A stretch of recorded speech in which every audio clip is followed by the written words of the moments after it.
compró, ¿ya?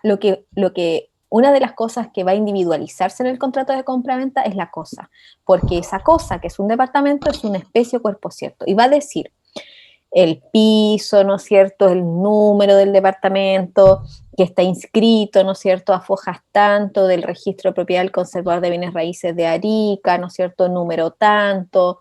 Por lo tanto, existe uno solo. Las bienes raíces son unos solos, por lo tanto son cosas específicas o cuerpos ciertos. Cuando usted va a comprar una casa, es esa casa y no la de al lado. Y en nuestro sistema registral... título de dominio también. Exactamente. Claro, lo que pasa es que usted me habló de las casas con subsidio, y las casas con subsidio, ¿no es cierto? Eh, Son diferentes porque son el primer dueño, a eso me refiero, ¿ya? Si yo le comprara una casa usada a otra persona, para salir de ese ejemplo, no digo que ese no sea útil, solo que quiero comentar otra cosa. Cuando usted le compra la casa usada a otra persona, ¿no es cierto? Ahí queda súper claro por qué la casa es una especie o cuerpo cierto, Sí, que porque va a si ir le pasa el video a indicando alguien, quién era el dueño anterior, dónde está me inscrita perdería esa ya casa 20 en minutos la quizás compra del dueño anterior, que se llama el título, ¿no es para cierto? El ocupar. título de dominio del dueño anterior, se la compró a quién, si tiene estacionamiento, cuál es el número de estacionamiento, o sea, hay una especificación, ¿no es cierto?, del inmueble, porque además no nos podemos equivocar. En las casas nuevas también pasa eso, pero en las usadas es más obvio porque además va contando la historia a quién se la compró, ¿no es cierto?, que la adquirió de tal persona.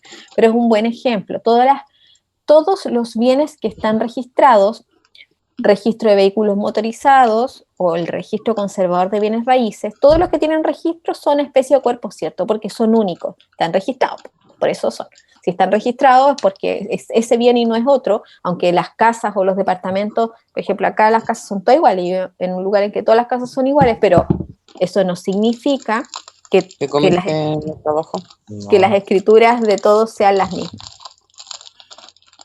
La silencié, Vané, por si acaso. Bien, ¿a alguien se le ocurre otro ejemplo?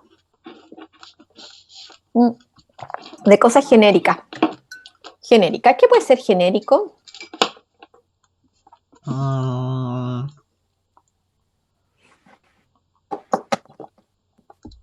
Genérico. Si la mamá le dice al hijo que le compre 1 kilo de pan, ¿genérico o específico el kilo de pan? Genérico. Genérico, súper genérico, Porque por cierto. si fuera específico, decía, cómprame 1 kilo de pan de batido. ¿O no? También, sí, sigue siendo genérico, porque el pan Ah, ya. batido, podemos comprar el kilo de pan, acá hay 1 kilo de pan, al lado hay otra bolsa de kilo de pan, y al otro lado hay otra bolsa de kilo de pan. Todos los kilos de panes de batido son iguales. Ah, ¿Qué gracia tiene la distinción entre cosas genéricas y cosas específicas? Si a usted le pasan algo para cuidar, porque se lo prestaron, ¿ya? Si es una cosa genérica o una especie de cuerpo cierto, no da lo mismo. Porque si a usted le prestaron, por ejemplo, un computador, usted tendrá que devolver el mismo computador. Por lo tanto, tiene que cuidar, ¿no es cierto?, muy bien la cosa que le prestaron, conservar la cosa, porque al término del plazo que le dieron para prestársela, ¿no es cierto?, usted tendrá que devolverla.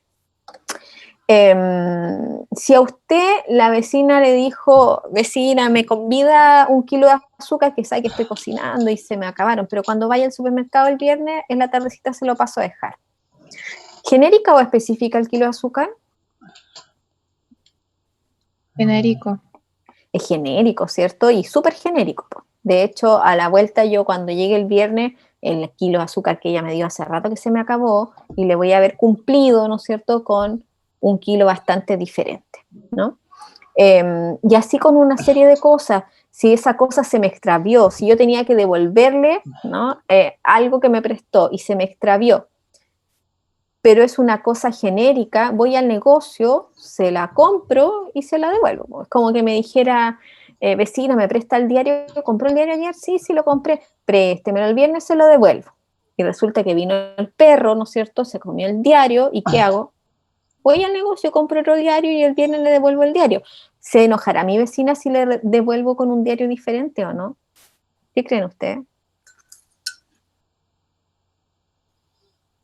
No, porque no deja de ser el mismo diario, solamente que está nuevo. Porque estamos hablando efectivamente de cosas genéricas. Las cosas genéricas tienen esa característica, que si a mí se me destruye algo, ¿no es cierto? Por eso se llama pérdida de la cosa. Cuando hablamos de pérdida no es de extraviar porque se me perdió, sino que la pérdida tiene que ver, ¿no es cierto?, con la destrucción de la cosa. Si a mí se me destruye la cosa, en este caso el diario, no pasa nada, yo compro otro y probablemente no se da cuenta. ¿Por qué? Porque son cosas indeterminadas dentro de un género determinado. Hay cientos de diarios, cientos. Por lo tanto, no es que la vaya a engañar, simplemente a ella le da lo mismo, porque no es una cosa específica, no es un cuerpo cierto, sino que estamos hablando, ¿no es cierto?, de cosas genéricas. ¿Ya? Profesora. Bien. ¿Sí? Dígame, mi para hacer como bien la ejemplificación, por ejemplo, sería como genérico lo que usted habló, o sea, todos los computadores o muchos notebooks, por decirlo, pero el específico sería mi notebook. Eso es como la diferencia, ¿no? Por ejemplo, si No, el mismo ejemplo del pan, ya, cómprame si un kilo de pan, igual, van y compran el pan. el pan era. Pero el tema aquí es que el específico es cuando yo obtengo el pan, ese es mi pan, o me estoy yendo para otro lado. Sí, le entiendo, le entiendo. Vamos a explicarlo con el computador primero y después con el kilopan. En el caso del computador, dependiendo de qué estemos conversando, si alguien me dice, por ejemplo, no lo sé, mi marido, mi hermano, mi mamá me dice, Claudia, préstame tu computador, yo le digo, claro, te lo presto. Si teniéndolo ella en su poder, ¿no es cierto?, se toma un té, un café, o le entran a robar y le roban el computador, ¿dará lo mismo que me devuelva otro computador? ¿Qué creen ustedes? ¿Es una cosa genérica o específica? Específica. Es específica. Es una cosa determinada dentro de un género determinado. Y no porque sea mía, sino que porque hay algo que lo hace único. ¿Qué cosa hace único con mi computador en relación a otro? Porque no me interesa que me devuelva otro, aunque sea un modelo más nuevo si quisiera. Quiero mi computador porque tiene mucha información, porque es mío, porque me interesa, etcétera, etcétera. ¿Ya? Por lo tanto, ¿no es cierto?, las cosas específicas... perdón. Ahora, en un segundo ejemplo. Por eso es que en esto de la conservación de la cosa, pérdida de la cosa, cumplimiento de la obligación, ¿de qué obligación? De devolver la cosa, por ejemplo. Mi mamá tenía, mi marido, mi hijo, a quien yo le había prestado el computador, tienen la obligación de devolver la cosa. ¿Pueden devolverme con un computador diferente y se entiende que ha cumplido con su obligación de devolver la cosa? No. No, porque ese computador, en ese ejemplo, es una cosa específica, es un cuerpo cierto, tiene información valiosa, no solamente las clases, sino que otras cosas que yo guardo allí, obviamente académicas, ¿no es cierto? Y que si se me perdieran, no tengo cómo recuperarlas. Y entonces, por lo tanto, para mí, ese computador no da lo mismo, no o más bien, es una cosa determinada dentro de un género determinado.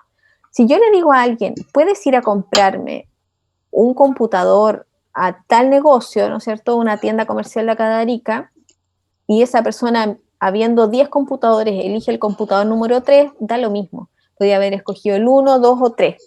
Si yo le dije, mira, un computador marca tanto, modelo tanto, y me trae el computador, con eso ya es suficiente. ¿Por qué? Porque para esos efectos ese computador era una cosa genérica, pero no tiene que ver con el dominio, tiene que ver con que si existe o no existe algo que a esa cosa lo hace especial. ¿Ya? En la mañana di este ejemplo. Si yo le digo a una persona, ¿no es cierto?, que me voy a comprar un pantalón modelo tanto, voy a poner un ejemplo, 500.000 pesos, esa persona va a decir, pero ¿cómo? Si tú vayas al mall, ese pantalón, ¿no es cierto?, marca tanto, modelo tanto, vale 25, ¿por qué te lo compraste en 500.000 pesos? Porque resulta que ese es el pantalón que ocupó el cantante en su última gira cuando pasó por Chile y yo lo fui a ver y ese pantalón está firmado, entonces resulta que yo quiero ese pantalón. ¿Les parece a ustedes que siendo un pantalón que se vende en cualquier lugar es una cosa genérica? No es una cosa genérica y por eso se cobra con un precio diferente, es una cosa específica, es una cosa determinada dentro de un género determinado. Pantalón, modelo tanto. Los autos lo mismo, ¿ya? Los autos, ¿no es cierto?, son especies o cuerpos ciertos, porque a pesar de que pueden haber muchos autos, ¿no es cierto?, si yo le digo a alguien, el auto tanto, modelo tanto, entonces es específico. Si yo digo Honda Fit, bueno, entonces me estoy refiriendo a una cosa genérica. El que yo me exprese de una manera u otra será fundamental para identificar si se trata de una cosa específica o genérica, porque si yo me expreso de una manera u otra, tiene efectos para los casos que acabo de comentar, es decir, ¿tengo que cuidar la cosa o no importa tanto? Mi mamá me dijo, oye, mira, ¿sabéis qué? Anda a la tienda y compra como de regalo para tu hermana tal cosa, y ahí tienes el dinero. Ya, pues yo lo traje, qué sé yo, y no me di cuenta, y andaba mi hijo leseando, el reloj se le cayó. Fui a la tienda, compré otro y se lo pasé a mi mamá. ¿Importaba que fuera el primer reloj el que se destruyó o fuera el segundo reloj? No importaba. ¿Por qué no importaba? Porque la cosa que yo estaba comprando era una cosa genérica, es decir, una cosa indeterminada dentro de un género determinado, que son los relojes, ¿ya? Un reloj, modelo tanto, pero con cualquiera era suficiente, cosas indeterminadas. No siempre es suficiente, como cuando hablamos del pantalón, del departamento o de un vehículo determinado. En el caso de los panes, ¿no es cierto? En esos casos, salvo que se trate de un pan especial que vende un panadero súper especial y que además solo hizo 1 kilo y yo quiero ese kilo porque ese kilo es el...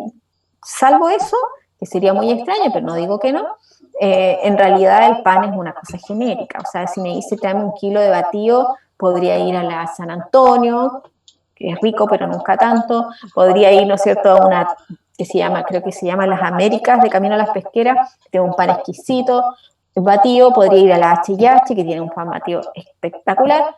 Podría ir a cualquiera, porque lo único que me dijo fue, toma, ahí tienes tanta plata para que compres 1 kilo de batido. No sé si me explico. Bueno, ¿Sabes si fuera un pan integral de lo mismo genérico? Sí, también es genérico el pan integral, hay miles de pan integrales, múltiples formas, más y menos semillas. Sí, ya lo sé, gracias.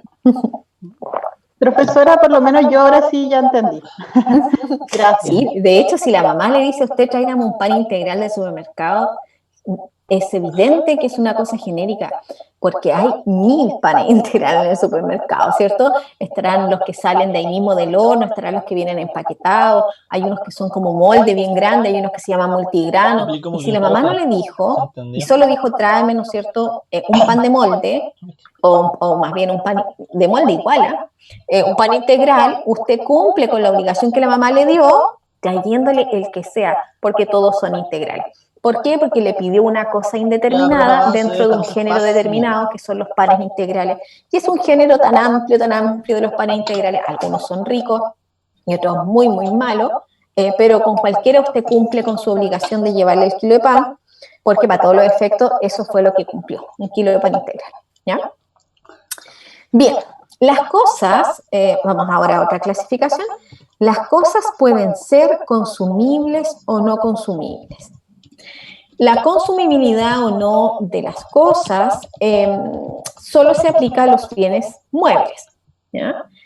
Y la consumibilidad, también vamos a hacerlo a través de ejemplos, así que no se preocupen, primero siempre entregamos la definición o un concepto y después avanzamos con las... Perdón, que quiero mirar una cosa. Quiero que sepan que el Código Civil comparte algunas de las definiciones que están acá, pero no todas. Y algunas han sido cuestionadas por los autores, luego lo vamos a comentar. Pero por ahora nos basta con decir eso. Cosas consumibles y no consumibles. La consumibilidad de las cosas puede ser objetiva o subjetiva. Eso quiere decir que para el común de los mortales se puede consumir, es objetivo. Si para mí es consumible o no, es subjetivo. Vamos a mirar y luego lo vamos a explicar. Objetivamente son o no consumibles las cosas, ¿no es cierto?, si en virtud de sus características específicas se van a destruir o no, natural o civilmente por el primer uso. Destrucción natural por el primer uso, los alimentos. Usted compra un berlín, bombas, llamadas bombas, ¿no es cierto?, en la ciudad de Arica, usted se compra una bomba y usted al primer uso de la bomba se destruye la cosa, eso quiere decir que ya no está más, pues se la comió, ¿no es cierto? Un completo, lo mismo, una bebida, lo que quiera, lo que quiera. Las cosas, por lo tanto, son consumibles objetivamente cuando se destruyen con su primer uso. Las cosas no lo son cuando no se destruyen con su primer uso. ¿Por qué se dice con su primer uso? Porque a la larga igual todo se va a destruir, ¿no? Y por lo tanto todo es consumible a la larga, pero la gracia es que no lo haga con la primera vez que lo ocupa. Una ropa, ¿no? La ropa de las personas son, ¿no es cierto?, esencialmente no consumibles. Usted se pone un chaleco, se lo pone otra vez, lo guarda, después lo vuelve a sacar, lo echa a la lavadora, se lo vuelve a poner y así, ¿no es cierto? Muchas veces, de hecho, la ropa son una cama, ¿no? Le puede durar años una cama, y muchísimos años, mientras más antiguas más duran, ahora duran re poco, pero antiguamente, ¿no es cierto? Pero la gracia es que con el primer uso no se destruye, ¿no es cierto?, una cama, con el primer uso no se destruye un vehículo, con el primer uso no se destruye el comedor, menos mal, ¿no es cierto? Hay varias cosas, la gran mayoría de ellas son objetivamente no consumibles, porque la gran mayoría de las cosas, por suerte, no se destruyen con el primer uso. Civilmente hablando, se destruye con el primer uso el dinero. Eso quiere decir que desaparece para usted como una cosa, ¿no? Aunque después siga existiendo en otra persona. A eso se refiere que es civil, ¿no? Se destruye para usted sí, porque usted tenía a lo mejor 1.000 pesos y fue al negocio y compró 1.000 pesos de pan. Le entregaron, ¿no es cierto?, el kilo de pan y el dinero ya no está para usted. Para usted se destruyó, se consumió ese dinero. El dinero suele ser un buen ejemplo para muchas cosas porque lo vamos ocupando y de hecho vamos a seguir ocupando el dinero en otros ejemplos, pero por ahora nos interesa saber que el dinero, ¿no es cierto?, es una cosa consumible objetivamente hablando, que se destruye con su primer uso. Usted, ojalá le durara más veces la plata, ¿no es cierto? Usted tiene un billete de 1.000, lo ocupó y se acabó para usted. Otra persona lo podría ocupar, pero para usted el dinero se acaba cuando lo ocupó. Ahora, eso es desde el punto de vista objetivo. El dinero desde el punto de vista subjetivo, es decir, para mí, en lo personal, lo que yo considero, también puede ser o admite una clasificación de cosas consumibles y no consumibles. Subjetivamente son consumibles, ¿no es cierto?, las cosas y de acuerdo al destino que yo le doy como actual titular de esa cosa, ¿ya?, se destruyen o no con el primer uso. Y en los textos, ¿no es cierto?, que yo he leído para estas clases, si alguien que estuvo en la mañana, ¿no es cierto?, está también en esta clase, se va a dar cuenta que muchas veces vamos a ocupar los mismos ejemplos, porque son los ejemplos que yo he leído, ¿no es cierto?, de estos autores. Hay cosas que usted las compra que objetivamente no son consumibles, pero que para usted lo van a hacer, porque usted lo compró precisamente para destruirlo. Y pone el caso, ¿no es cierto?, de este libro de un productor de cine que compra un vehículo para ocuparlo en una escena en el que el auto estalla, en el que el auto se destruye, se desbarranca, lo aplastan, lo que sea, ¿ya? Ese sujeto compró el auto como productor de la película precisamente para que en su primer uso, que es participar en una escena cinematográfica, esa cosa se destruya. No sé si me explico con ese ejemplo, ese primer ejemplo. No es lo normal.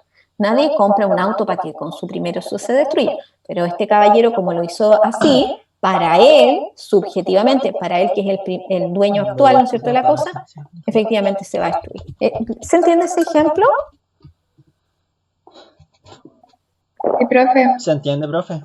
Claro. Ya, súper. Piensen ustedes en fiestas, ¿no es cierto? Hay algunas fiestas de algunos países en los cuales tiran platos, ¿no es cierto?, al suelo. Yo podría decir que los platos son objetivamente no consumibles. Un plato le puede durar mucho en su cocina, pero ahora si yo compré platos para que en esas fiestas, ¿no es cierto?, tan simpáticas, se tiran platos al suelo y siguen festejando, bueno, claramente el plato en ese festejo tiene la característica, ¿no es cierto?, de ser subjetivamente consumible. Lo ocuparon para destruirlo, lo compraron, perdón, para destruirlo en su primer uso. Y hay otras cosas que son, ¿no es cierto?, subjetivamente no consumibles. Eso quiere decir que, si bien para el común de los mortales podría destruirse con su primer uso, para mí no lo es. Por ejemplo, hay alimentos que se usan para ser exhibidos. Piensa usted en frutas. Usted cuando iba a Tacna, ¿no es cierto?, la persona tenía frutas no para comerlas, ¿no?, muchas veces para exhibirlas. Los restaurantes generan platos para exhibirlos, ¿no es cierto? Y está todo el día el plato ahí, ¿cierto? Con las papas fritas, el arroz, el pollo, los porotos verdes, todo ahí está todo el día, pero el objetivo de ese plato que se prepara no es para el consumo. El objetivo de ese plato que se prepara, ¿no es cierto?, o de la fruta que se exhibe, no es para la venta, es para promover un servicio, para promover la venta de ese servicio, obviamente. Por lo tanto, subjetivamente, a veces ocupamos las cosas, utilizamos las cosas, y de la utilización de esas cosas no se produce la destrucción, a pesar de que regularmente esas cosas están pensadas para ser destruidas. Un alimento, uno la usa regularmente para destruirlo, para consumirlo, y obviamente se destruye, por lo tanto son consumibles. Pero a veces, insisto, los alimentos no son para eso. Piensa usted en los matinales, ¿no? En los matinales usted siempre hay como una nutricionista, está mostrando, mire, esta hay que comérselo así, acá. Capaz que eso no se lo coma nadie luego, pero está exhibido allí para cumplir un rol, que es educar, por ejemplo, no es alimentarse, es educar a la población respecto de la alimentación saludable, no lo sé. Entonces, a veces, ¿no es cierto?, de manera subjetiva, es decir, para mí, puede que una cosa que naturalmente, objetivamente es consumible, yo no la voy a tener en esa consideración, sino que la voy a usar con otros fines y por lo tanto no se va a destruir al primer uso. Voy a llevarla a 3 matinales en la misma comida y al cuarto uso me la voy a comer. Y por lo tanto, en esos contextos, ¿no es cierto?, como no se destruye al primer uso, es una cosa no consumible, pero subjetivamente hablando. ¿Ya? Bien. Otra clasificación de las cosas es la que distingue entre cosas fungibles y no fungibles. Las cosas fungibles son aquellas que pueden sustituirse por otras que tienen idéntico poder liberatorio. Es decir, ¿no es cierto?, que tienen la capacidad de que una persona que está obligada a cumplir una obligación puede cumplir con una cosa o con otras diferentes, siempre y cuando tengan un carácter similar, un valor similar, ¿ya? Si esa cosa no puede sustituirse por otra, ¿no es cierto?, esas cosas son no fungibles. Por regla general hay una relación entre consumibilidad y fungibilidad, ¿ya? Porque la mayoría de las cosas consumibles son al mismo tiempo fungibles, ¿ya? El elemento fungible por naturaleza, aquello que uno nunca va a contestar mal una respuesta, es el dinero. Eso quiere decir que tiene el mismo poder liberatorio. Imagínese usted, le dice a una vecina, mire, ¿sabe qué? Me pagan mañana, pero hoy día tengo que comprar unas cosas, me quedé sin plata, ¿me puede prestar 10.000 pesos y yo mañana le devuelvo los 10.000 pesos? Claro, vecina, no hay problema, si nos conocemos hace tantos años, ahí tiene 10.000 pesos. Y me pasó, ¿no es cierto?, la vecina, 2 billetes de 5.000, 10.000 pesos en 2 billetes de 5.000, yo me fui, que si yo pagué el colectivo, hice todo lo que tenía que hacer, me gasté la plata, obviamente. Mañana, al día siguiente, ¿no es cierto?, me pagan, y como me pagan, ¿no es cierto?, yo voy al cajero, saco la plata, y tomo uno de los billetes de 10.000, voy donde la vecina, le golpeo y le digo, mire vecina, aquí le traigo su plata, se pasó, muchas gracias. El dinero es una cosa esencialmente fungible, naturalmente fungible, porque los 10.000 pesos que ella me prestó no existen, yo los gasté hace mucho rato. Una cosa consumible, pero al mismo tiempo es reemplazada por otra que no es ni el mismo billete, ni siquiera, claro, porque ese ya se fue, los gasté porque eran 2 de 5, luego además entregué uno solo, que era de 10, la señora me dio 2 de 5 y yo le voy a entregar uno solo que es de 10, no importa, ¿tiene alguna diferencia? No hay ninguna diferencia, porque lo que yo debía son 10.000 pesos y me libero de mi obligación, cumplo con mi obligación pagando, ¿no es cierto?, esa misma, con la misma cantidad, nominalmente hablando, los 10.000 pesos, ¿no es cierto?, con un valor similar, ¿ya? Un mismo carácter que el dinero con un valor similar. ¿Hay otras cosas que son fungibles? Sí, pues muchas cosas que son fungibles. Las manzanas son fungibles, los alimentos son fungibles. Yo les contaba que el código hace algunas distinciones Dice el artículo 575, las cosas muebles se dividen en fungibles y no fungibles. A las primeras pertenecen aquellas de las que no puede hacerse el uso conveniente a su naturaleza sin que se destruyan. Yo les contaba que la doctrina ha entendido que esos no son bienes fungibles, sino que son consumibles. Hay una confusión allí en el código. Las especies monetarias, en cuanto perecen para el que las emplea como tales, son cosas fungibles. Allí ese ejemplo sí ya está un poco mejor.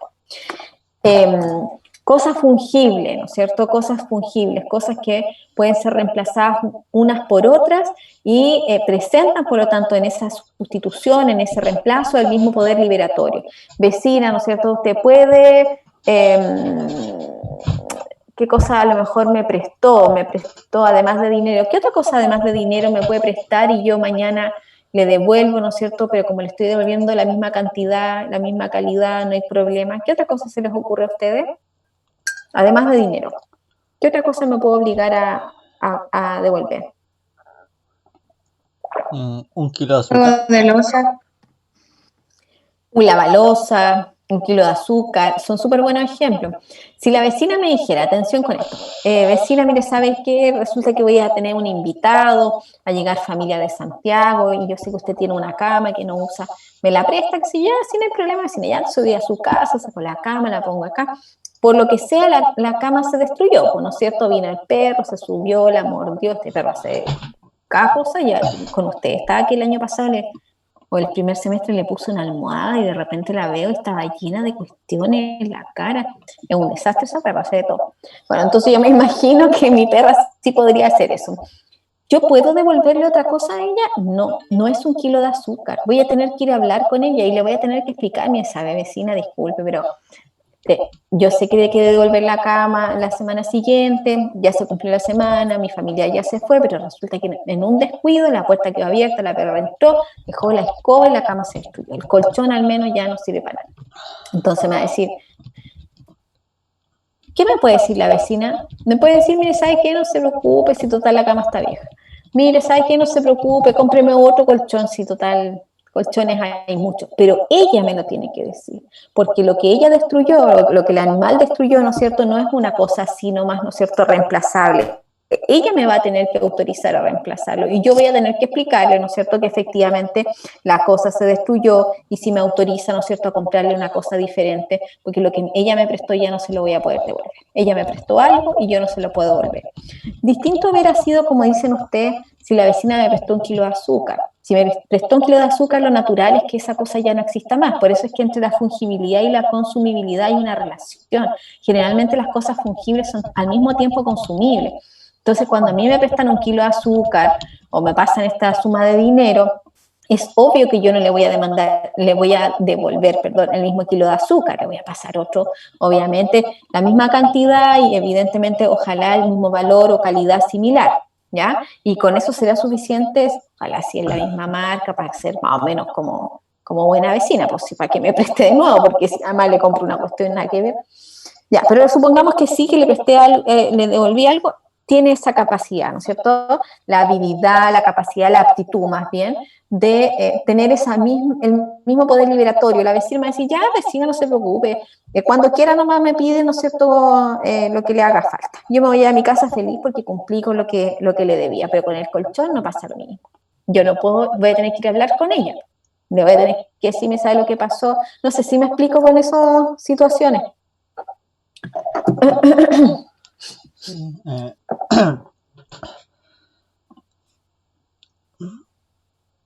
Se entiende muy bien, profe. Ya, súper.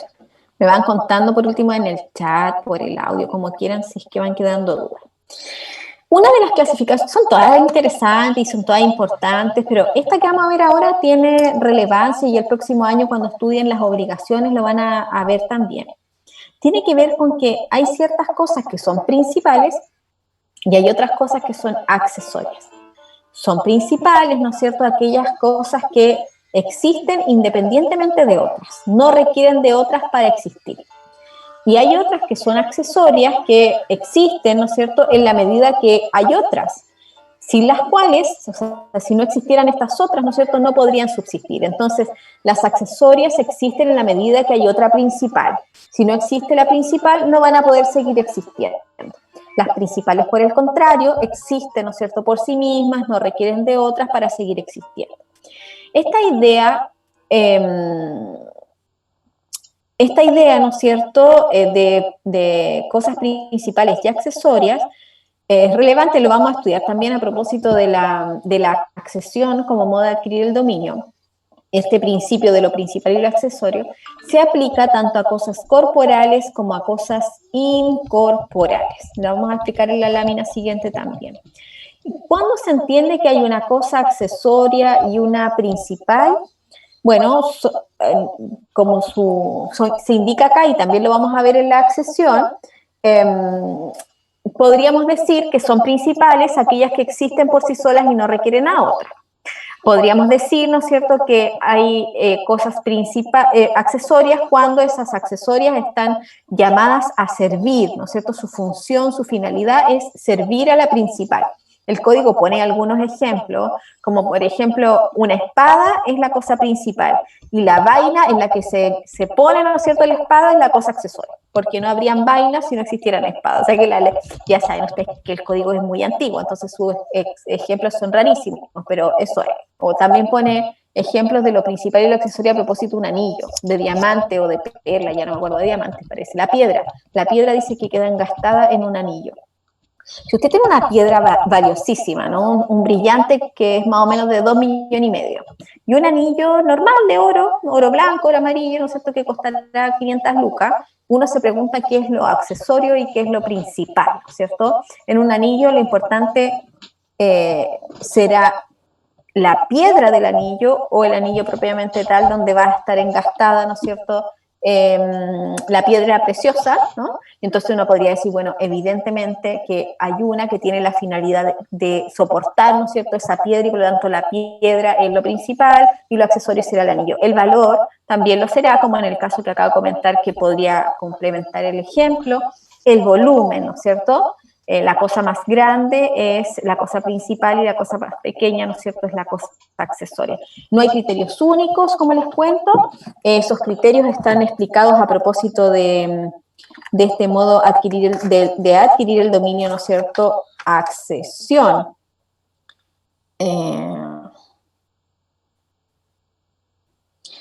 Y estos criterios, ¿no?, están a partir de el artículo 659. El artículo 6 lo vamos a ver en la siguiente unidad a propósito de los modos de adquirir el dominio, la subsiguiente. Pero aquí están una serie de criterios para decir, miren, esto es lo accesorio, esto es lo principal, y allí, ¿no es cierto?, se va explicando. ¿Cuál era el número, profe? Dice, si las dos cosas unidas, la una es de mucho más estimación, es decir, valor que la otra, la primera se mirará como lo principal y la segunda como el accesorio. Se mirará como de más estimación la cosa que tuviere para su dueño un gran valor de afección. Si no hubiere tanta diferencia en el valor, en la estimación, aquella de las dos cosas que sirva para el uso, el ornato, la decoración, ¿no es cierto?, o complemento de la otra se tendrá por accesoria. Y así. En los casos en que no pudiera aplicarse ninguna de las reglas precedentes, se mirará como principal lo de más volumen, lo más grande, y así con distintos criterios. En derecho se dice que lo accesorio sigue la suerte de lo principal. Eso quiere decir que si lo principal deja de existir, lo accesorio también deja de existir, ¿ya? Extinguido, por lo tanto, el derecho sobre lo principal, se extingue también lo accesorio. Decíamos recién, voy a dar ejemplos para que esto se pueda explicar. Decíamos recién que las cosas principales y accesorias se aplican no solo a las cosas corporales, sino que a las incorporales. Voy a dar ejemplos de los dos. Las cosas incorporales son las que consisten en derechos, simplemente derechos o meros derechos, como dice la ley. Cuando usted va a un banco a pedir dinero, ¿no es cierto?, para comprarse una casa, lo que usted pide es un crédito, ¿ya?, que se llama mutuo. El mutuo es el préstamo en dinero. Y resulta que el monto que usted va a pedir, supongamos 50 millones de pesos, seguramente no le va a alcanzar para mucho, pero ese es el valor, que ya saben que está todo súper caro. Ya, 50 millones de pesos se quiere comprar esa casa. Listo. El banco le va a decir, pero ¿cómo va a pagar usted si usted gana tanto de sueldo, usted no le alcanza para pagármelo? Yo en realidad quisiera alguna garantía porque de que usted va a pagar, y en el caso de que usted no pague, ¿no es cierto?, efectivamente yo pueda tener desde dónde, ¿no es cierto?, poder cobrar la suma que usted me está debiendo. Entonces, lo que le va a decir es, usted se va a comprar una casa, bien, yo le presto dinero, pero al mismo tiempo esa misma casa que usted va a comprar va a quedar hipotecada. Por lo tanto, si usted ve la escritura de esas casas, ¿ya? Cuando usted la compra va a decir mutuo con hipotecario, ¿ya? Eso quiere decir que usted celebra dos actos, un acto principal, que es el préstamo en dinero, y un acto accesorio, que es la hipoteca, que en el fondo es la garantía para el cumplimiento de lo principal. ¿Qué es lo principal? Un derecho que tiene el banco de cobrar. Por lo tanto, una cosa incorporar, un derecho, ¿cierto? ¿Qué es lo accesorio para el banco? El derecho de rematar mi casa, ¿ya?, y hacer efectiva esa hipoteca, ¿no es cierto?, en el caso de que yo no cumpla con lo principal. ¿Qué va a pasar cuando al cabo de 20 años, ¿no es cierto?, que es más o menos como lo normal, ¿qué va a pasar cuando después de 20 años yo ya haya pagado todas las cuotas de mi crédito hipotecario? ¿Qué pasa allí?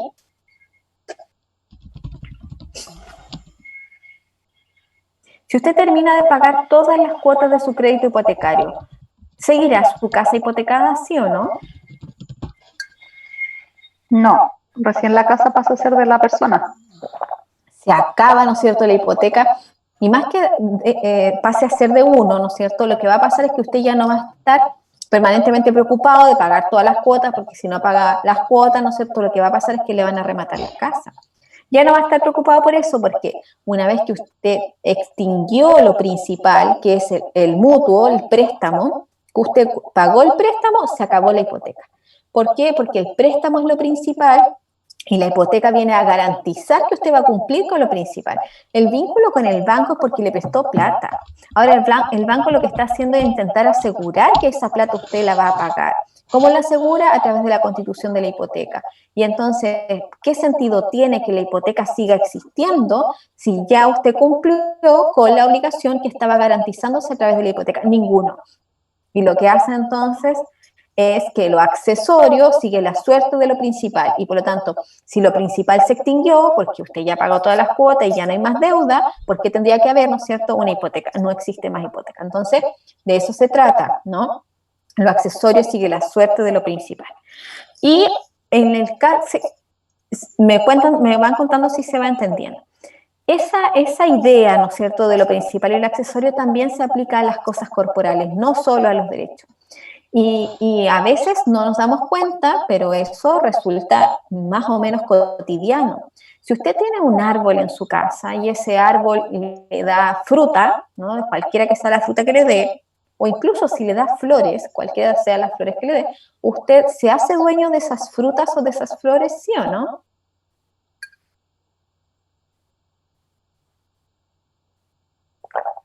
¿Qué cree usted? Si usted es dueño de la planta, ¿se hace dueño de la flor? Si usted es dueño del árbol, ¿se hace dueño de la fruta? Si usted es dueño de una perrita como la mía, ¿no es cierto?, y la perrita queda preñada, ¿se hace dueño de los cachorros, sí o no? Sí. Sí, ¿verdad? Claro que sí, porque el dueño de lo principal también es dueño de lo que ella produce. Es decir, ¿no es cierto?, en estos casos, y eso es un modo de adquirir el dominio que se llama accesión, y que vamos a estudiar más adelante, y ya lo he comentado varias veces porque está muy vinculado a esta materia. Entonces, ¿no es cierto?, usted también pasa a hacerlo de lo que ella produce o de lo que se junta a ella, dice la ley, a propósito de otras situaciones, pero por ahora lo que ella produce. Entonces, yo acá tengo unas plantas en el jardín, en macetero, ¿no es cierto?, que se llaman calas, y dan calas. Entonces, de vez en cuando yo las corto, las pongo en un florero. Esas calas son mías. ¿Por qué? Porque las plantas son mías, ¿ya? No tengo fruta, porque un patio nomás no es otra cosa, pero tengo flores y son mías las flores porque las plantas son mías, ¿ya? El dueño de vacas, ¿no es cierto?, que las tiene para ordeña, que si yo no tengo idea yo de eso, pero tiene terneros. ¿De quién son los terneros? Del dueño de la vaca. ¿Por qué? Porque lo accesorio sigue la suerte de lo principal, y si usted es dueño de lo principal, es dueño también de lo accesorio, que en este caso serán, ¿no es cierto?, estos terneros. Bien, otra clasificación, voy a mirarla ahora porque se me pasa el tiempo. Nos queda un montón. Otra clasificación, la clasificación entre bienes divisibles e indivisibles. Son bienes, una cosa interesante. Todas las cosas, no vamos a hablar ahora jurídicamente hablando, sino que materialmente hablando, todas las cosas son divisibles en la práctica, ¿no? Por ejemplo, yo tengo acá un tazón, ¿usted puede dividir un tazón? Claro que sí, pues le pego un martillazo y el tazón quedó materialmente dividido. Ahora la pregunta es, ¿sigue habiendo tazón? No, no hay más tazón. Usted tiene una alfombra, pescó, ¿no es cierto?, una tijera y la cortó en 10. ¿Sigue habiendo una alfombra? Probablemente no va a haber una alfombra, ¿no? Todas las cosas, y así con un montón de otras cuestiones. Por la mañana poníamos el ejemplo de un animal, ¿no? Si usted tiene un animal y lo faena, ¿tiene un animal después de materialmente dividirlo? No, pues no tiene un animal, pero lo dividió, sí lo dividió. La pregunta entonces está en eso, ¿no? Es cierto, todo lo podemos dividir. Tiene un árbol ahí, lo corta en varias partes, pero ¿le quedó un árbol al final? No, claro que no. Entonces, es cierto, todos los bienes materiales son divisibles físicamente a su mínima expresión, puede ser los pequeñitos pedazos, pero no nos interesa ese tipo de divisibilidad, nos interesa, ¿no es cierto?, desde el punto de vista del derecho. Desde el derecho, las cosas son divisibles desde dos puntos de vista. Materialmente son divisibles siempre y cuando la cosa que va a dividir o fraccionar permite que cada parte mantenga su estructura, su función y valor proporcional al todo original. Y por lo tanto, saber si una cosa es o no divisible materialmente hablando se califica caso a caso. Un kilo de azúcar, ¿lo puede dividir? De papa, lo que quiera. ¿Puede dividir un kilo de azúcar materialmente hablando? Sí. Divídala en dos y le va a quedar 2 medios kilos de azúcar. Sí. ¿Deja de ser azúcar con esa división? No.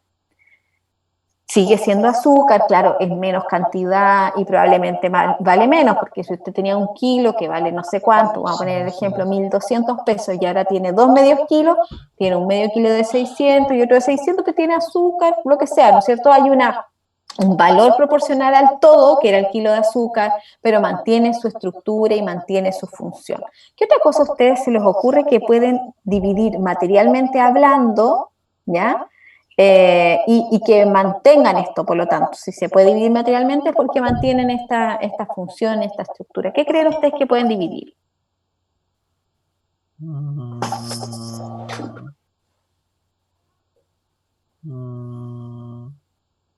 Las piedras preciosas, como los cuarzos, no sé, esas piedras. Podría ser, claro que sí, ¿no es cierto? Tiene un trozo grande, lo divide en varias partes, efectivamente. ¿Puede dividir ¿Un terreno agrícola? Un terreno agrícola materialmente lo puede dividir, intelectualmente también, que es lo que vamos a ver a continuación, pero materialmente también, ¿no es cierto? Tiene usted mucha razón, a lo mejor somos 2 hermanos, ¿no es cierto? O 4 amigos, yo le digo, mira, ¿sabéis qué? A mí me parece que tú podrías trabajar la parte de acá, yo trabajo la parte de acá con otro, tú pones tomate, yo pongo no sé qué, este otro acá y este allá, y materialmente lo dividimos, ponemos una cerca, ¿no es cierto? Ya, y efectivamente fraccionamos una cosa de manera material, pero mantiene su estructura, mantiene su función y también mantiene, ¿no es cierto?, su valor proporcionalmente al todo. Las cosas, a propósito del ejemplo que comenta su compañero, también pueden ser divididas intelectualmente hablando. Esa división se presenta, ¿no es cierto?, si la cosa puede dividirse en partes ideales, incluso si no puede dividirse, ¿no es cierto?, de manera material. Y así, por ejemplo, usted podría dividir intelectualmente hablando ese mismo terreno agrícola, o no lo puede dividir intelectualmente hablando. Pueden haber, por ejemplo, 2 dueños de un mismo terreno. No estamos hablando de poner un cerco, porque si ponemos el cerco estamos hablando de una división material. ¿Puede alguien dividir un derecho sobre un terreno y hacerse, en vez de un solo dueño, ahora tenemos 2 dueños? Se puede hacer eso, ¿no? ¿Sí se puede? Sí, ¿verdad? Sí se puede. Y eso pasa mucho a veces voluntariamente porque hay dos personas que compran un terreno a medias y por lo tanto hay dos dueños de ese mismo terreno, ¿no es cierto? Y por lo tanto hay una divisibilidad intelectual porque yo tengo la mitad del terreno y el otro, ¿no? Pero también pasa mucho, fíjense, con los hijos cuando el papá muere y se hacen dueños de la herencia. La herencia se divide entre los hijos en partes iguales. Supongamos que al momento de fallecer el papá habían 3 hijos. Bueno, los 3 hijos se hacen dueños de la herencia del papá, un tercio para el hijo mayor, un tercio para el hijo del medio, un tercio, ¿no es cierto?, para el hijo más pequeño. Todos los bienes son, ¿no es cierto?, intelectualmente divisibles, especialmente, ¿no es cierto?, los incorporales. Esto quiere decir estos derechos de lo que estamos hablando ahora, ¿no es cierto? Yo soy dueño ¿de qué? De un derecho de propiedad sobre tal cosa, ¿no? Entonces yo soy la mitad de dueño de y la otra mitad es el dueño de mi hermano. De una cosa, sí es verdad, pero el derecho también está fraccionado. Por eso se llama copropiedad, ¿no es cierto? Vemos varios dueños sobre la misma cosa. Sin embargo, hay algunas veces, pero muy pocas veces, en que es la propia ley la que dice, ya, pero atención, hay ciertos bienes que no los vamos a dividir, ¿ya? Hay derechos, ¿no es cierto?, que no vamos a poder dividir, y en este caso la ley se refiere a una figura muy interesante que nos toca estudiar en la última unidad, al final del semestre, que se conoce como la figura de las servidumbres. ¿Han escuchado hablar de las servidumbres? Especialmente estos artículos se refieren a la servidumbre de paso o de tránsito.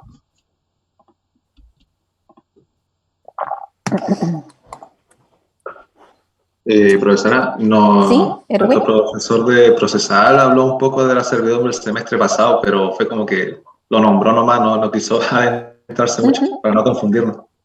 Sí, en la última unidad nos toca analizarlo, pero están regulados a partir del artículo 820. Las servidumbres son de distinta naturaleza y de distinto tipo, pero los ejemplos que están en esta lámina, que es la lámina 19, a veces digo las láminas porque después cuando estudien, escuchen sus audios también y vayan viendo las láminas, son las servidumbres de tránsito. ¿Cuándo debe darse lugar a una servidumbre de esta naturaleza? Cuando pensemos en terrenos agrícolas a los cuales se referían ustedes, pueden no serlo, pero regularmente ocurre allí, ¿no es cierto?, cuando estamos empezando a lotear, y ese terreno agrícola se divide en distintos lotes, ¿no es cierto? Y dentro de esta cuadrícula, porque nos va a quedar, ¿no es cierto?, un cuadro dividido, hay algunos terrenos dentro de esta cuadrícula, uno o varios, que no tienen acceso al camino público. Eso quiere decir que no tienen cómo salir, porque hay un terreno arriba, hay un terreno abajo, ¿no es cierto?, hay un terreno a la izquierda, hay un terreno a la derecha, y por dónde salgo al camino público, no tengo cómo hacerlo. Para esos casos, la ley, ¿no es cierto?, le ordena al predio sirviente, eso quiere decir al que está más cerca del camino, ¿no?, le llama sirviente porque es aquel que tiene que soportar, ¿no es cierto?, una carga, que configure precisamente un paso para que el predio dominante, eso quiere decir aquel terreno que no tiene acceso, pero que está exigiendo tener acceso, pueda salir. ¿Ya? Entonces, explicado eso, voy a leer los artículos. Dice, dividido el predio sirviente, es aquel que ha hecho el camino para que otro pueda salir, no varía la servidumbre que estaba constituida en él, y deben sufrirla aquel o aquellos a quienes toque la parte en que se ejercía. Dividido el predio dominante, cada uno de los nuevos dueños gozará de la servidumbre, pero sin aumentar el gravamen del predio sirviente. Si los nuevos dueños del predio que goza de una servidumbre de tránsito no pueden exigir, así los nuevos dueños del predio que goza de una servidumbre de tránsito no pueden exigir que se altere la dirección, forma, calidad o anchura de la senda o camino destinado a ella. Este artículo se pone en el siguiente caso. Entendemos entonces, como lo he dicho recién, que el predio de al medio, ¿no es cierto?, el terreno de al medio, ¿ya?, que la ley llama predio dominante, ¿no es cierto?, le exige a aquel que estaba cerca del camino público, ¿no es cierto?, una salida para él poder, evidentemente, tener esa posibilidad.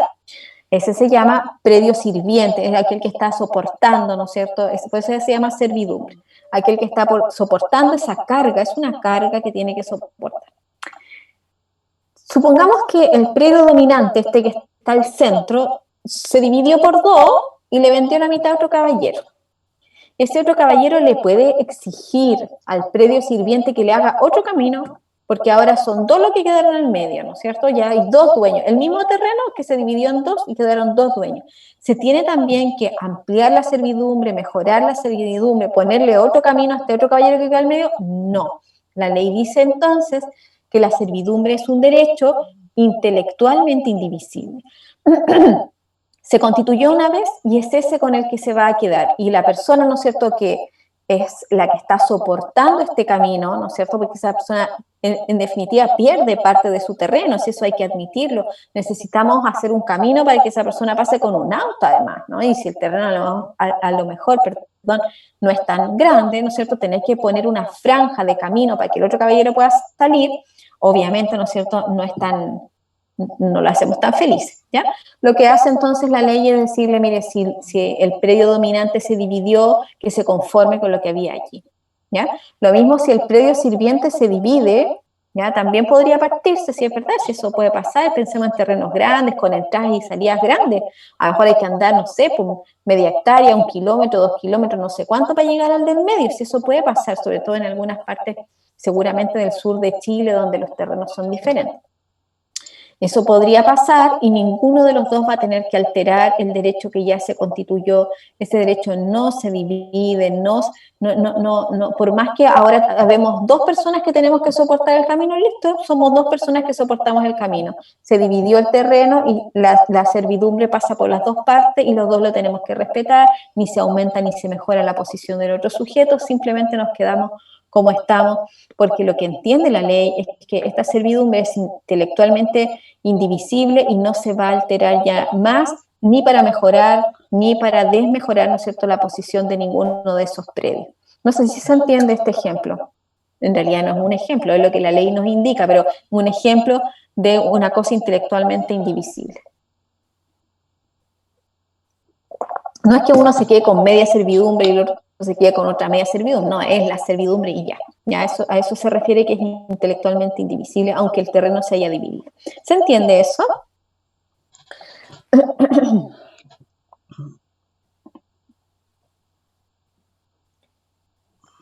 Sí, profesora, ¿se entiende? Se entiende, profesora. Ya, qué bueno, asumo que sí, yo a veces no me contestan. Ya, nos queda la última clasificación del día de hoy y concluimos. La clasificación entre bienes singulares y universales. Los bienes son singulares, ¿no es cierto?, si constituyen una unidad natural o artificial, ¿no es cierto? Esto es un bien singular. Un cargador, un mouse, estoy viendo lo que tengo acá, ¿no es cierto? Eso es un bien singular. Constituyen una unidad natural o una unidad, ¿no es cierto?, artificial. Eso quiere decir que puede haber sido un conjunto de cosas también. O sea, no es que sea de la naturaleza, sino que también las personas también pudieron construirlo. Esto, por ejemplo, ¿no es cierto? Un celular, es un bien singular artificial, porque forma una unidad, pero esa unidad, ¿no es cierto?, alguien la hizo. Las cosas universales son un conjunto o una agrupación de singularidades, ¿ya?, que no tienen entre sí una conexión física. Eso quiere decir que no están unidas, no están pegadas, pero que sí están relacionadas por un determinado vínculo, ¿ya?, forman una unidad para cumplir una función. Una biblioteca es una universalidad, porque una biblioteca es una agrupación de libros, ¿no es cierto?, de libros, de estantes, de computadores, de mesas, de sillas, de cosas individuales, singulares, que no están conectadas físicamente porque no están pegadas, pero sí se consideran como un todo, ¿ya?, por efectos funcionales, para cumplir una función, la función de una biblioteca, ¿no es cierto?, o las funciones de una biblioteca. Un libro no cumple la función de una biblioteca, 10 libros no cumplen una función de una biblioteca, 100 libros no, necesitamos estantes, necesitamos espacios, necesitamos computadores, mesas, sillas, todo lo que significa una biblioteca. Por eso es que están unidas para cumplir o alcanzar una función. La universalidad a su vez, admite clasificaciones. Una primera clasificación, son dos nada más, es la universalidad de hecho. La universalidad de hecho, ¿no es cierto?, es un conjunto de bienes que, no obstante conservar esta individualidad, forman un todo al estar unidos por un vínculo de igual destino, generalmente económico, pero no siempre económico, a veces una funcionalidad o un fin. Se parece a la definición que acabamos de ver y ahora vamos a ver cuáles son, ¿no es cierto?, sus rasgos característicos. Las universalidades de hecho, ¿no es cierto?, se componen por bienes que pueden ser de igual o diferente naturaleza. Eso quiere decir, ¿no es cierto?, que una biblioteca se compone por varios libros, pero también otras cosas de otra naturaleza, como los estantes, las mesas, etc. Un rebaño, que es un ejemplo del Código Civil de universalidad, es también una universalidad de hecho, pero de cosas individuales de la misma naturaleza, ¿cierto? Puras ovejas, por ejemplo, ¿ya? En segundo lugar, las universalidades de hecho mantienen su propia individualidad, función y valor, ¿verdad? ¿No es cierto? Cada cosa, ¿no es cierto?, individualmente considerada, tiene una función, tiene un valor, pero en su conjunto, ¿no es cierto?, tienen otra naturaleza. Su vínculo está en su finalidad, el vínculo entre estas individualidades que tienen su función y su valor. ¿Por qué se unen? Porque tienen un fin. Muchas veces es económico, como por ejemplo el fin del rebaño, ¿no es cierto?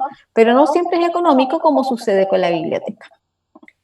Pero sí tienen una función en común, eso no hay duda. A veces, como insisto, a veces es económico, pero no siempre lo es. Lo que sí es indesmentible que en las universalidades de hecho esas cosas están unidas por la función que están llamadas a cumplir. Y en cuarto lugar, ¿no es cierto?, solo se compone con elementos activos. Eso quiere decir que es algo que hay, no algo que falta. Ya saben ustedes que patrimonialmente hablando, en términos de recursos, de dinero, usted tiene un activo y tiene un pasivo. Aquello que tiene y aquello que debe. En el caso de las universalidades de hecho, son solo cosas o elementos activos. ¿Ya? No hay deudas allí, hay rebaños. No es que le faltan rebaños, no. O le faltan ovejas de ese rebaño, no. Un rebaño es un conjunto, ¿no es cierto?, de ovejas que tiene estas características, bla, bla, bla. Una biblioteca es un conjunto que tiene una funcionalidad, un objetivo, pero nadie está diciendo deudas. Estamos hablando solo de cosas que existen, que hay. Por eso se llaman elementos activos. Se distinguen, ¿no es cierto?, en estas universalidades de hecho, las colecciones, que son bienes, ¿no es cierto?, de igual naturaleza, ¿ya? Una universalidad de hecho es una colección, por ejemplo, de estampillas. Colección de estampillas. Una universalidad, ¿no es cierto?, de hecho, que está en un mostrador, pero está compuesta por no sé, pues tengo 400 estampillas, por poner un ejemplo, no tengo ese hobby. Pero también podrían haber universalidades de hecho que se llaman explotaciones, no colecciones, no son cosas iguales, sino que cosas distintas, como sucede con la biblioteca. Conjunto de cosas que tienen esta función, ¿no es cierto? En la otra vereda, y con esto ya vamos terminando porque es la segunda y última universalidad, vamos a encontrar las universalidades que llamamos de derecho. Las universalidades de derecho, ¿no es cierto?, son un conjunto de bienes. Bueno, hasta allí, ¿en qué se diferencia con el rebaño, con la biblioteca? En nada. Pero también de relaciones jurídicas activas y pasivas. Por ejemplo, en una universalidad de derecho, ¿no es cierto?, habrá una relación en la que yo soy acreedor y por lo tanto a mí me deben dinero, ¿ya? Pero también habrá relaciones jurídicas en las que yo soy deudor y por lo tanto yo debo dinero. Voy a explicar de inmediato con un ejemplo. Considerándose que jurídicamente tanto los bienes como los activos y los pasivos constituyen, ¿no es cierto?, un todo unitario. Son universalidades de hecho, por ejemplo, las herencias. O también, ¿no es cierto?, nuestro patrimonio. El patrimonio de una persona es evidentemente, ¿no es cierto?, uno de los ejemplos más clásicos o típicos de universalidades de derecho, caracterizado entonces porque usted, ¿no es cierto?, tiene en este patrimonio un conjunto de bienes, pero también posiciones dentro de relaciones jurídicas. Por ejemplo, yo tengo un crédito hipotecario, ¿ya? Y tengo 240 cuotas, a propósito de los 20 años. Y de esas cuotas he pagado 80, pero debo otras 160 cuotas al banco por tanto dinero. ¿Qué es lo que tengo yo con el banco? Una relación, ¿ya? Acreedor-deudor, y en esa relación de acreedor-deudor, yo soy el sujeto pasivo, soy el deudor, y por lo tanto tengo deudas, como la gran mayoría de las personas, ¿no es cierto? Las personas se endeudan generalmente en cosas como esta, ¿no es cierto?, los créditos hipotecarios, y por lo tanto usted, dentro de su patrimonio, no solo tiene lo que tiene, ¿no es cierto?, acá hay una pelota de fútbol, ya saben que tengo cabros chicos y son desordenados, desordenados. Si hay una pelota de fútbol, el estuche, porque a veces tiene clase acá. Pero también, ¿no es cierto?, tengo deudas y también tengo créditos. Por ejemplo, voy a inventar, ¿no es cierto?, mi hermano me pidió plata, me pidió 200.000 pesos. Y tengo un crédito en contra de mi hermano. Y por lo tanto, a final de mes, hoy día no tengo esos 200.000 pesos, pero a final de mes yo le voy a cobrar y él me lo va a pagar. Porque tengo una relación jurídica y en esa relación jurídica, a diferencia de la posición que ocupaba con el banco, en relación al banco, ahora tengo una posición distinta, soy la acreedora y él me tiene que pagar, ¿ya? Entonces, estas universalidades, ¿no es cierto?, de derecho tienen, en primer lugar, elementos activos y pasivos, como acabo de explicar. Activo en relación a mi hermano, en el ejemplo de mi hermano, pasivo en relación al ejemplo del banco. El activo está para responder del pasivo, esto es muy interesante. Hay, ¿no es cierto?, permanentemente, ¿ya? Hay permanentemente, ¿no es cierto?, bienes que entran y que salen. A mí me pagan a fin de mes y yo tengo que pagarle, ¿no es cierto?, al banco. El activo mío que va ingresando, ¿no es cierto?, en este caso mi sueldo, ¿ya?, en una parte se va para pagar el crédito, ¿no es cierto?, en otra parte se va para ir al supermercado, en otra parte para pagar una multitienda, que por suerte no tengo. Sí, ¿no es cierto?, con un montón de ejemplos en los que yo puedo decir que lo que yo tengo está también, ¿no es cierto?, para ir respondiendo de lo que yo debo. Actúa, ¿no es cierto?, así como virtuosamente el patrimonio. Por lo mismo, lo que ocurre generalmente es que opera lo que llamamos como el principio de subrogación real. Lo que significa es que hay una subrogación o reemplazo de una cosa por otra. La subrogación es sinónimo de reemplazo y se ocupa mucho el término jurídicamente hablando y lo van a ver el próximo año. La subrogación real significa el reemplazo de una cosa por otra. Real viene de la palabra res, que significa cosa en derecho romano. Entonces, ¿ya? Cuando usted tiene, ¿no es cierto?, cuando usted va al supermercado y compra en el supermercado, qué sé yo, mercadería, obviamente, ¿no es cierto?, por ejemplo, 20.000 pesos en mercadería, lo que le alcanzan esos 20.000 pesos, cuando usted va a la caja, ¿no es cierto?, y empieza a pasar los productos, usted se lleva los productos, pero hay algo que tuvo que dejar, ¿no es cierto?, de su patrimonio. En su patrimonio salieron 20.000 pesos, pero a su patrimonio entraron algunos productos. Lo que sucede, ¿no es cierto?, virtuosamente en este patrimonio es que sin darnos cuenta hay cosas que vienen a reemplazar a otras. Hay algunas que salen y otras que entran, por supuesto, ¿no es cierto?, reemplazando por ese mismo valor, ¿ya? La distinción de universalidades, ¿no es cierto?, no está en nuestro Código Civil, así como hay muchas clasificaciones que no están. Pero a pesar de eso, hay algunos ejemplos que el Código Civil nos da, algunos casos en los que alude precisamente a estas universalidades. El artículo 788, ¿no es cierto?, dice: el usufructuario de ganados o rebaños es obligado a reponer los animales que mueren, y así sigue, ¿no es cierto?, con la idea, pero lo interesante es que el código se refiere, ¿no es cierto?, a conceptos que están relacionados con las universalidades de hecho, conjuntos de cosas, rebaños, ¿no es cierto?, ganados, y a partir de esos rebaños o ganados las personas operan civilmente. Dice, si a usted le entregaran el usufructo de esos rebaños o ganados, y usted, ¿no es cierto?, deberá reponer los animales que mueren o se pierden, pero solo con el incremento natural de los mismos ganados o rebaños, o sea, que a lo mejor tuvieron crías y las puede reponer, salvo que la muerte o la pérdida fueran imputables a su hecho. Claro, a lo mejor los dejé a la intemperie y los animales se me murieron por culpa mía. Pues en ese caso deberá indemnizar al propietario. Entonces, la ley, ¿no es cierto?, se pone en casos en los que hay derechos, hay obligaciones, se hace responsable un sujeto a propósito del usufructo, que es un derecho real que vamos a estudiar en la última unidad. Entonces, lo que quiero decir es que ese concepto está en nuestro código, aunque no diga una universalidad de hecho, porque operamos en relación a una universalidad de hecho. Finalmente, y con esto terminamos la clase, también se reconocen las universalidades de derecho cuando la ley dice, en el inciso segundo del 951, dice, el título es universal cuando se sucede al difunto a propósito de las herencias en todos sus bienes, derechos y obligaciones transmisibles, o en una cuota de ellos como la mitad, un tercio o un quinto. Cuando una persona, ¿no es cierto?, es heredero de otra, ¿ya?, la sucede a título universal y por lo tanto ocupa, ¿no es cierto?, o adquiere todo lo que la persona tenía, los bienes, ¿no es cierto?, los derechos y también las obligaciones. Hablamos aquí, por lo tanto, de una universalidad de derecho. ¿Alguna duda?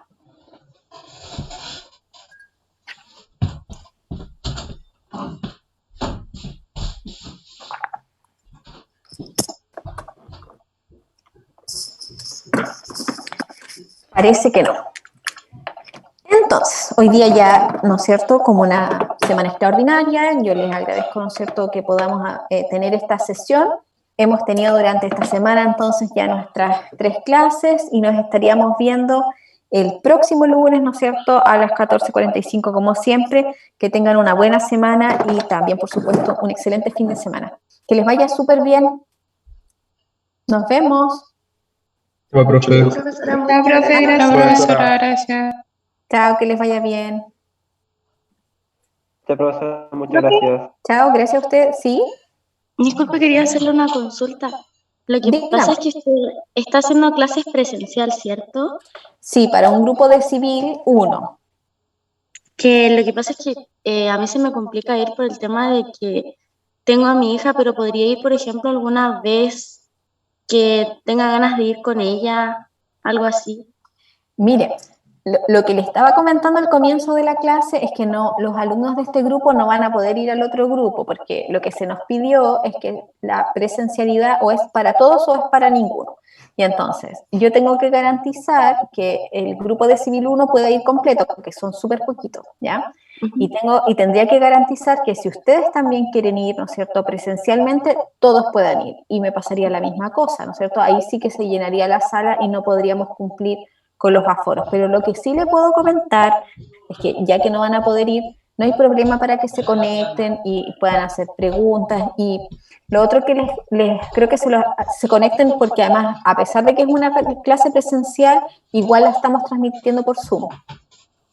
Y entonces, si algún día usted tiene algún problema, por ejemplo, y sabe que no va a poder estar, por ejemplo, en la tarde del martes de la próxima semana, usted se conecta en esta misma clave de Zoom el martes en la mañana de la próxima semana y es exactamente la misma clase. De hecho, la clase de hoy día de la mañana es la misma que ahora, con prácticamente los mismos ejemplos, todo. Entonces, claro, a lo mejor para ustedes no les podemos ofrecer esa presencialidad porque tendría que garantizársela para todo el curso y eso no se va a poder hacer, pero sí, ¿no es cierto?, está la posibilidad de que puedan alternadamente asistir, al menos virtualmente, a esta o a la otra, sobre todo si tienen alguna dificultad y con usted, no sé, también si tiene una niñita pequeñita. ¿Me parece? Sí, profe. Muchas gracias. De nada, que les vaya súper bien. Es el mismo idea, así que no hay problema. Que les vaya bien. ¿Sí? Dígame. Sí, bueno, profesora, ¿qué día va a ser los videos? Olvido que eran los audios, ¿ya? Los audios seguramente de aquí al viernes. Ya, profesora. Eso no va. Ya, de nada, que le vaya bien. Igual, que le vaya bien.